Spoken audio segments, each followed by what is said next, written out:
ধারে কাছে ঘেঁচতে পারেনি বিজেপি। 1 লাখেরও বেশি ভোটে সিতাইয়ে জয় তৃণমূলের।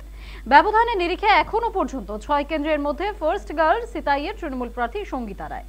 লোকসভা নির্বাচনে কোচবিহার কেন্দ্রে বিজেপির নিশীথ প্রামাণিককে হারিয়ে জয় ছিনিয়ে এনেছিলেন তৃণমূল প্রার্থী জগদীশ বর্মা বসুনিয়া। সেই কোচবিহার লোকসভা কেন্দ্রের অন্তর্গত সিতাই বিধানসভা কেন্দ্রে বিরোধীদের গুনে গুনে গোল দিলেন জগদীশের জায়া সঙ্গীতা।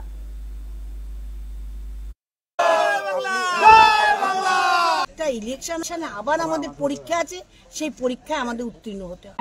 আমার যে আজকে বিপুল জয়, সেই জয়টা হচ্ছে আজকে আমার প্রতিটা অঞ্চলের মা বোনের, প্রতিটা অঞ্চলের বুথের যারা মেশিনারি আছে প্রত্যেকের কাছে আমি কৃতজ্ঞ। তাদের জন্য আজকে আমি এত ভোট পেয়েছি। জয় বাংলা, জয় বাংলা। এই বিপুল মার্জিন তো কথাই ছিল পাবে। হ্যাঁ, কিন্তু তারা যদি আমার সাথে সাথ নিত তাহলে তো আমি পেতাম না। তাদের জন্যই আমি পেয়েছি। আজকে মা বোনরা ঢেলে ভোট দিয়েছে। আজকে মমতা ব্যানার্জি লক্ষ্মীর ভান্ডার উন্নয়নের জন্য মা বোনরা ঢেলে ভোট দিয়েছে। যারা পুরুষের থেকে মায়েরা বেশি, বোনেরা বেশি দিয়েছে। সেই জায়গা থেকে আমি বলবো যে প্রত্যেকটা মা যারা আছে তাদের বড়দের চরণে আমার প্রণাম, ছোটদেরকে আমার ভালোবাসা।